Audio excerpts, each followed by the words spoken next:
یہ کہانی ہے ایک ایسے شخص کی جس کے دوست نے اسے خزانے کا نقشہ دے کر ایک ایسی جگہ بلایا جہاں سے اس کی ہڈیاں بھی واپس نہ آ سکی۔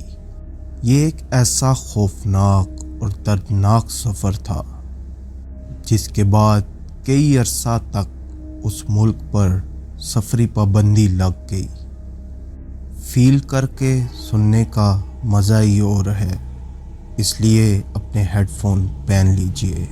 سائم خزانے کی تلاش میں آج صبح ہی ارجنٹائن سے افریقہ کے ملک کینیا پہنچا تھا، جس کی وجہ وہ نقشہ تھا جو اس کے دوست رافیل نے اسے بذریعہ پوسٹ اسے ارسال کیا۔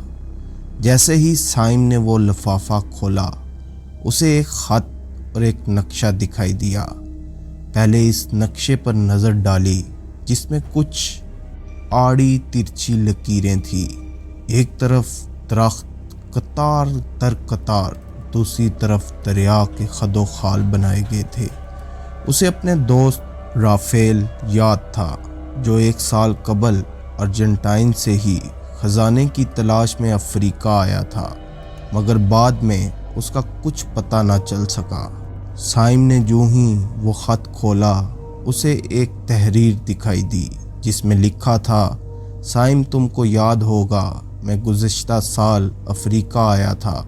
میں نے تم کو اس خزانے کی تلاش میں ساتھ چلنے کے لیے کہا تھا، مگر تم اپنے بزنس میں مصروف تھے تو میں اکیلا ہی آ گیا۔ کیا تم یہاں آ سکتے ہو؟ اور ہاں، میں تمہیں اس جگہ کا نقشہ بھیج رہا ہوں۔ مجھے اس جگہ تک رسائی حاصل ہو چکی ہے جہاں کاشائی کا خزانہ دفن ہے۔ ساتھ ساتھ تمہیں بتاتا چلوں کہ کاشائی افریقہ کا ایک روپوش قبیلہ ہے۔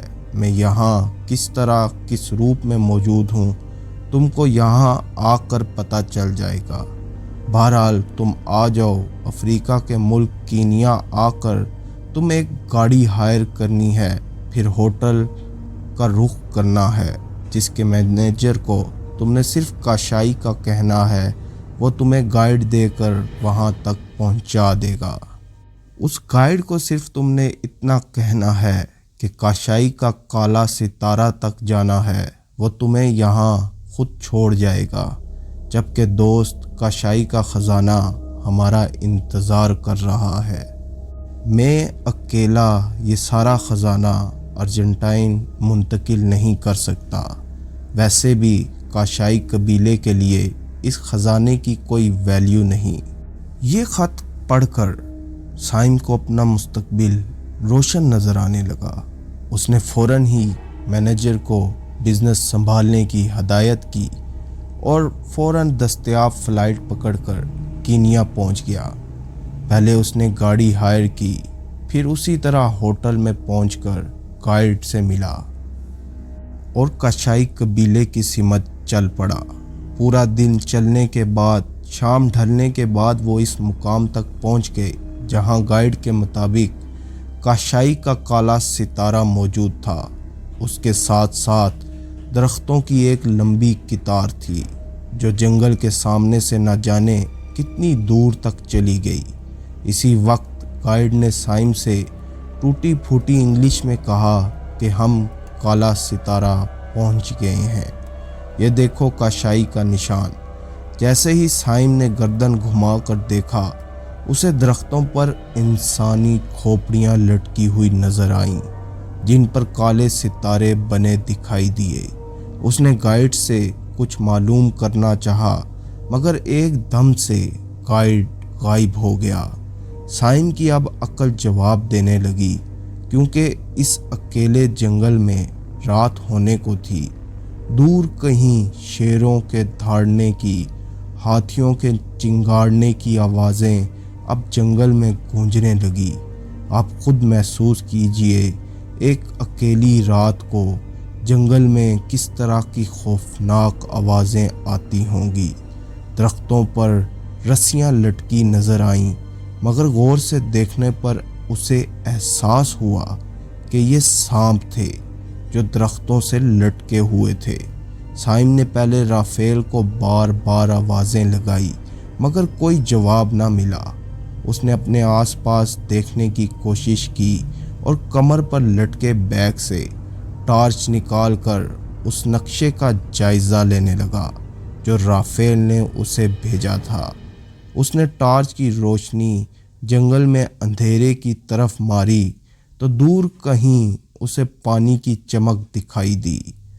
اس نے اسی سمت چلنے کا فیصلہ کیا اور آگے بڑھنے لگا۔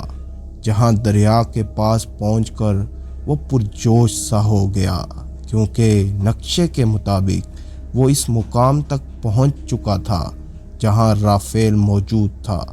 اس نے ایک بار پھر رافیل کو آواز لگائی، کہاں ہو؟ یہ کیا مذاق ہے؟ مگر اس کی آواز جنگل میں گونج کر رہ گئی۔ اس وقت اس دریا میں کسی سائے کو باہر نکلتے دیکھا، ساتھ ساتھ آس پاس کے درختوں سے بھی بہت سے سائے نکلنے لگے۔ جوں ہی سایہ قریب آیا، سائم کی کوئی خوشی کی انتہا نہ رہی کیونکہ یہ رافیل تھا، مگر اس حالت میں کہ ایک سائے نے رافیل کی کٹی ہوئی گردن ہاتھ میں پکڑی ہوئی تھی جس میں سے سخت بدبو نکل رہی تھی۔ اس کی زبان باہر نکلی ہوئی تھی۔ اسے مرے ہوئے 4 ماہ ہو چکے تھے، جبکہ دوسرے ہاتھ میں ایک بیگ تھا جس میں ہیرے جواہرات بھرے ہوئے تھے۔ سائم ساکت کھڑا یہ منظر دیکھ رہا تھا کیونکہ اب درختوں کی شاخوں پر بہت سی کھوپڑیاں ٹنگی ہوئی نظر آ رہی تھی۔ شاید یہ وہ لوگ تھے جو خزانے کی تلاش میں رافیل سے پہلے کاشائی پہنچے تھے۔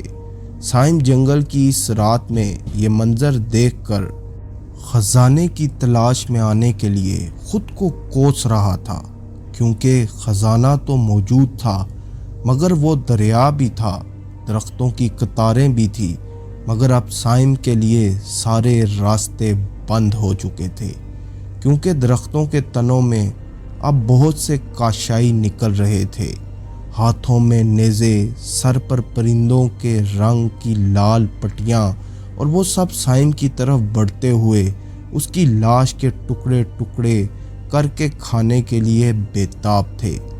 کاشائی رافیل کا جسم پہلے ہی کھا چکے تھے، اب سائم کی باری تھی۔ پھر جیسے سائم پر تیروں کی بارش شروع ہو گئی اور اس کے جسم میں جگہ جگہ سوراخ ہونے لگے اور ان سے خون بہنے لگا۔ پھر سب کے سب کاشائی سائم پر پلٹ گئے اور اس سے لپٹ کر اس کا گوشت کھانے لگے۔ شاید رافیل اپنے خط میں یہ لکھنا بھول گیا تھا کہ کاشائی آدم خور قبیلہ ہے اور انسانوں کا گوشت اس کی مرغوب غذا ہے، جبکہ خزانے کا بیگ اسی طرح وہیں زمین پر پڑا تھا، جبکہ سائم مردہ اس حالت میں موجود تھا مگر صرف اس کا ڈھانچہ، جبکہ اس کا سارا جسم کا گوشت نوچ لیا گیا تھا اور ان دونوں کی کھوپڑیاں درختوں کی شاخوں پر ٹنگنے کے لیے تیار تھی۔